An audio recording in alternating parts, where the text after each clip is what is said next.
Hey, Brent Pourciau, TopVelocity.net. That's how I start everything, right? So here with Keegan and Lacy, guys who had pro seasons this year, and I thought it'd be a good opportunity with them to talk about preparation for next season, or the transition from off season the transition from in season to off season. What's your focus when you come out of season and go into your off season training? So, like, Keegan, this is, what, your third or fourth pro season? Third year, yeah.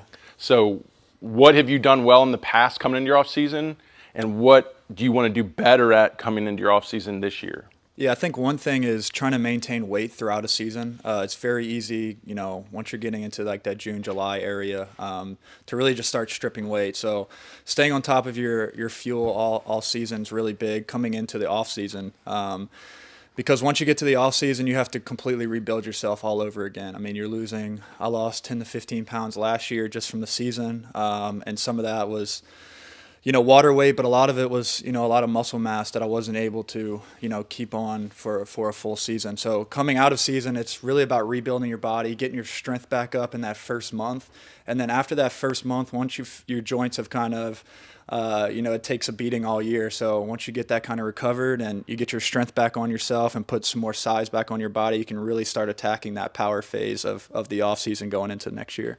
So every year we've come into the off season, and after you've taken like a week or two of like recovery or rest or just separating yourself from the game, we've come into hypertrophy. What do you feel as you've done a hypertrophy cycle in the past and you're in one now? What do you feel like that does to your body coming out of season? I mean, it completely rebuilds it. You have so many deficiencies coming out of season. A lot of that is strength, like I said before. And so that really just, once you put that size back on and you can really feel your body able to recover every day again, because in season when you're playing every single day, it's hard to recover. I mean, you got to take ice baths, you got to take, hot baths, everything that you can possibly do to keep your body recovered. And from an off-season standpoint, once you get that strength back on, it's so much easier to recover from a power standpoint. So why do you think it's so hard in season for you guys to keep your body mass? Because we know, there is a strong correlation to your losing weight and affecting your performance, your velocity, maybe even your consistency. So what do you credit to, or what are the challenges in season keeping the mass? Like, why is it so hard for you to keep your mass and strength? I think it's calorie intake, just straight up, and protein intake specifically. When you're traveling, we go on the road. One day or 1 week we're at home, which is easier to keep up because you can cook your own food when you get back and stuff like that. But when you're on the road, you're relying on the other team to give you food and fuel, and a lot of times that fuel is not what you want to be putting into your body, but that's just kind of the way it is. So you're trying to get calories in at any point in time. I DoorDash a lot. I mean, it's really something that I have to pay for in order to keep my calories up because if I don't, I'm going to diminish very, very quickly. So that's really the biggest thing is the protein intake. If you can really hit your protein goals every day, you can really keep that mass on.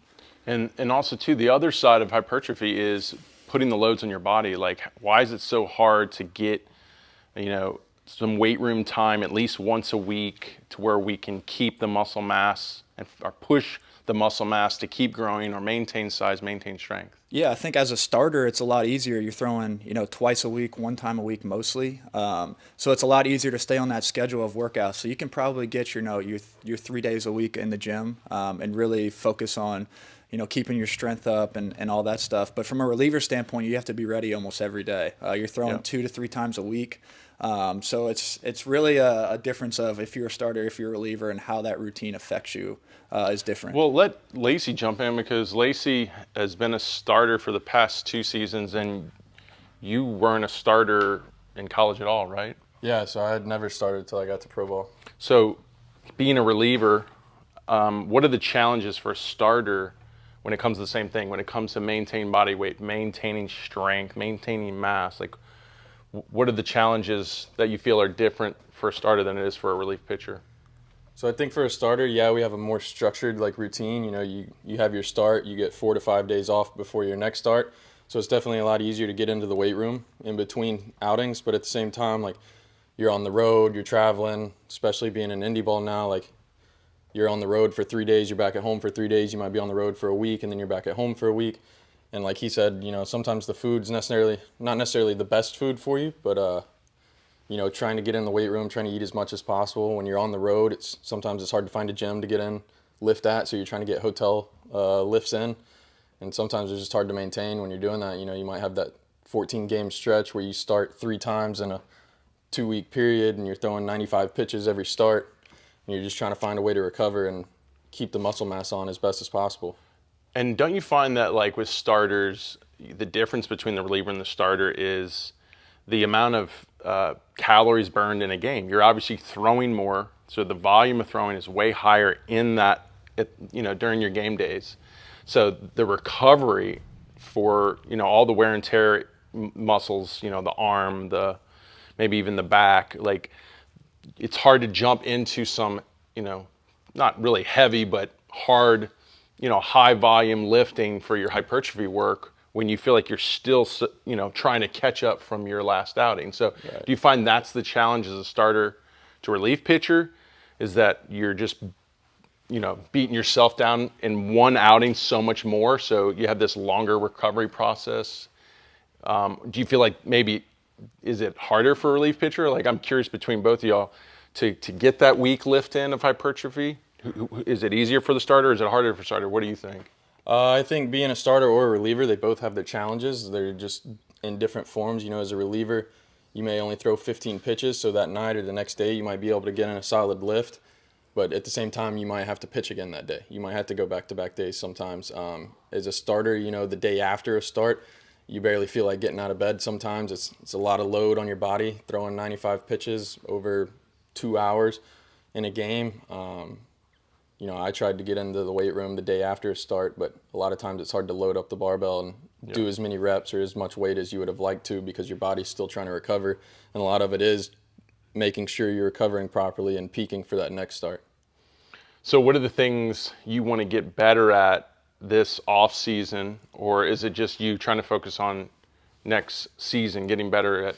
All right, let's look at it this way. Like, are you feel like could do better in an off season work, or do better in your in season work? Like, personally for you in your career right now. I think I do a pretty good job in the off season as of right now. So I definitely like to try to get a little bit better at in season maintaining some things. For me, a lot of it's the mobility, getting them balanced from right side to left side, trying to do more work on both sides of the body, because we are throwing 95 pitches, just one motion, going one direction, rotating one direction. So being able to decompress and do everything the opposite direction as well to keep the body balanced, I think would be a huge aspect for me next season. What about you? Like, you feel like you still have more things you want to improve in your off season, or do you feel like it's more the in season for you? Like, what is it? I mean, I feel like every season's different. Coming in this season, I think we did a good job of laying out what my deficiencies are coming into this off season.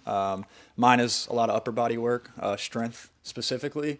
My lower body strength is great, so working more on power lower body and then strength upper body, I think is huge. And then in season, obviously, it's always, you got to work on it. I mean, every year is going to be different. Your body's different than other guys. So I'm more of a second day soreness guy. Some guys are a first day soreness guy. So it's just kind of mapping out through your week, especially in season, on how you want to attack your workouts. Do you want to do it the day after? For us this year, once you threw, you were off the next day. So regardless, you were not throwing in that game the next day, so you can go in and get a good lift, and I'd still be ready for the day after. So it's all dependent on you, but I feel like for me, it's attacking those deficiencies on both ends, off season and in season. All right, so like, what personally for each one of you, what specific things mechanically break down for you in season that are your challenges? Like, what specific movements in your delivery are breaking down? I mean, the biggest for me is my hips. I feel like the tightest hips to ever come through here, at least one of them. So we all off season we kind of work on that, and it works for first couple months in season up to probably mid season, and then at that point when everything starts its breaking down process is really where my hip kind of, like I said, breaks down, and I have to find a way to not dive into my mechanics anymore from that, because my hip just doesn't want to turn. and really push all my energy through my hip and then obviously up the chain. So that's one thing that I have to work on year round is my back hip and allowing it to fully rotate, because if I don't, I put a lot of stress on my shoulder and my elbow, and I get very rotational, which is not where you want to be going into the later part of the season. So what do you, in the off season, when you start to get it working well, what helps you get your hips to rotate better going into landing? Yeah, I think all of your pre-lift stuff, so your 90-90s, all those stretching components that we do, and then also the sleds. I think that's probably my biggest thing that helps me as a sled, and just putting it on your front hip and then driving through and really pushing through, because not only does it work on your mobility, but also your strength on your back hip. And that's really what you lose in season. It's not the mobility part, it's the strength on the back side. And then once you lose the strength, then it gets tight to where you can almost not move it. So what about you? What specific things break down on you that are your biggest challenges? So I think for me, a lot of the things that start breaking down is like the strength in my back leg, being able to sit into my mechanics, load up so I can drive out of it. So I end up becoming very rotational at some points through the season. That's something I've been consciously trying to work on, especially this season, making sure I was still mechanically sound. But a lot of it too is like the instability we were talking about earlier, doing everything one direction, being able to do it the other direction as well. My core gets weak, starts leading to some issues, makes it harder to separate. Do you notice, like, when both of y'all, when y'all have that breakdown, does it hurt your velocity, or do you feel like you still can overcompensate for the problem?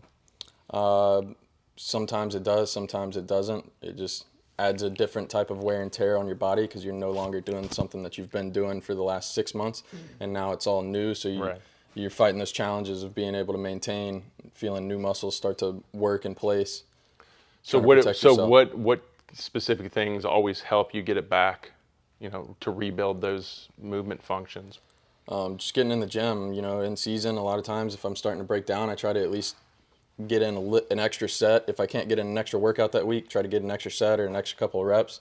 Really working on the power and through power cleans, squat, sumos, RDLs, just make sure the legs are strong, as well as doing the core routines, make sure everything's stable. So you're basically saying when it gets worse, you notice you're spending less time in the weight room. So if you push yourself to get back in the weight room, you feel it starts improving? Yeah.